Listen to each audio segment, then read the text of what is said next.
Each year I receive many questions from parents about our PE course. A lot of parents wonder why an online school has a PE requirement for its students.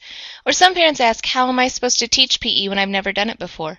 And the most frequent question is, how am I supposed to let the teacher know what we did?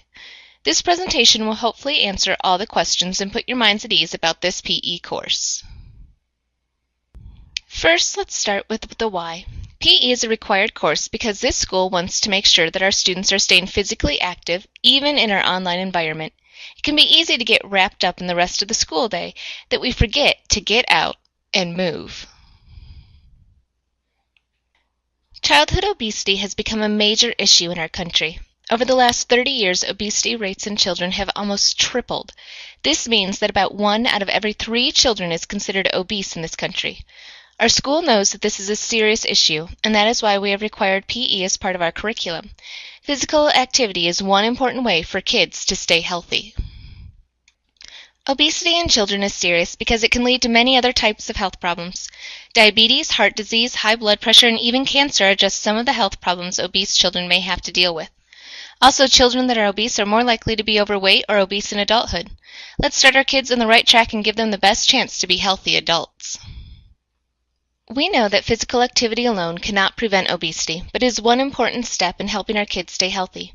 Eating healthy by keeping our portion sizes reasonable, eating vegetables and fruit every day, and minimizing the intake of sweets will help children keep their caloric intake at a reasonable level. I wanted to mention this because it is so important, but it is not our main focus for our school's PE course. Physical activity is the other essential piece to helping our children be healthy. Although our PE course only asks that you record 90 minutes of physical activity a week for your child, it is recommended that children are physically active for 60 minutes every day. This may seem like a lot, but think about how much time your child watches TV or plays video games. Maybe 60 minutes isn't so much. Not only does physical activity decrease the risk of obesity, but it also helps to promote strong bones, builds lean muscle, and reduces fat. We want our children to grow up to be strong, healthy adults. By developing a healthy lifestyle early in life, it will more likely continue into adulthood. This is true in reverse as well. Children that are inactive and eat unhealthy foods are more likely to continue this trend into adulthood. Now, I know most of us are not physical education teachers, including me. However, our PE course is about getting students up and moving. It's not about playing dodgeball or learning an organized sport, and in our online environment, no one gets picked last. But it's about getting up, getting out, and getting moving. This course is meant to help to be the spark that gets students active. Often parents want to know what counts for physical activity. Well, this can be any number of things. Taking a walk, playing catch, riding a bike, calisthenics, and even farm chores are all great activities to get kids moving. Think about what you can do as a whole family so everyone is getting up and getting moving. One of the more popular questions I get from students is, do video games count? They help improve my hand-eye coordination. Well, there may be something to that. A video game in which you are using a controller and not moving does not count. I do accept students logging Wii Fitness or some of the dancing games, but that is because you are up and moving the whole time. Super Mario Kart doesn't count for PE. If your child is in an organized sport outside of school, this does count for our PE course.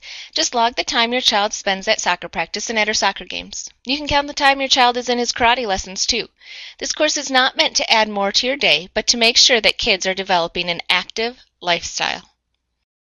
Some other ideas that might not get added to the log for the course, but can help to continue to develop an active lifestyle in the family, would be taking the stairs instead of the elevator, parking a little further away from the store, or even walking to the store instead of driving.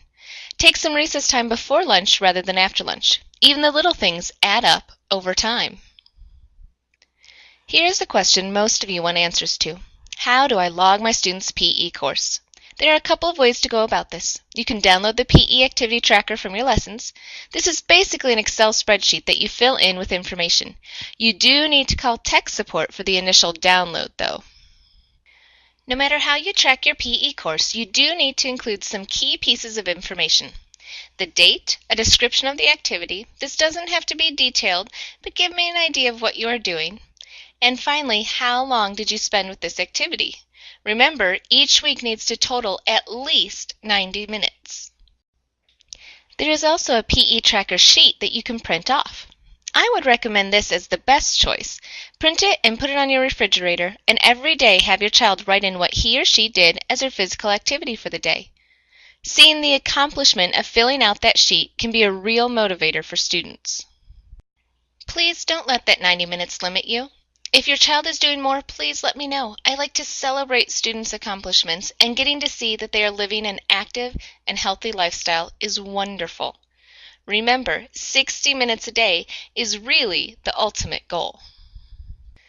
I don't need to see the PE tracker each week. If you notice on the downloaded version or the paper version, it has you track the PE activity for 6 weeks. This means that every 6 weeks you will see a drop box in the PE lesson. This is when you send me your PE document. You can attach the downloaded file directly to the Dropbox. If you have a paper copy, you can send this to me in the regular mail, or you can scan it and put it in the Dropbox too. Whichever way is easiest for you is fine with me. Just remember to fill out all 6 weeks each time. Physical activity is not something that we just do for a short time and then the course is over. We want it to be a lifelong habit. If you still can't figure out where to go or what to do for the physical education course, please don't hesitate to call or webmail me.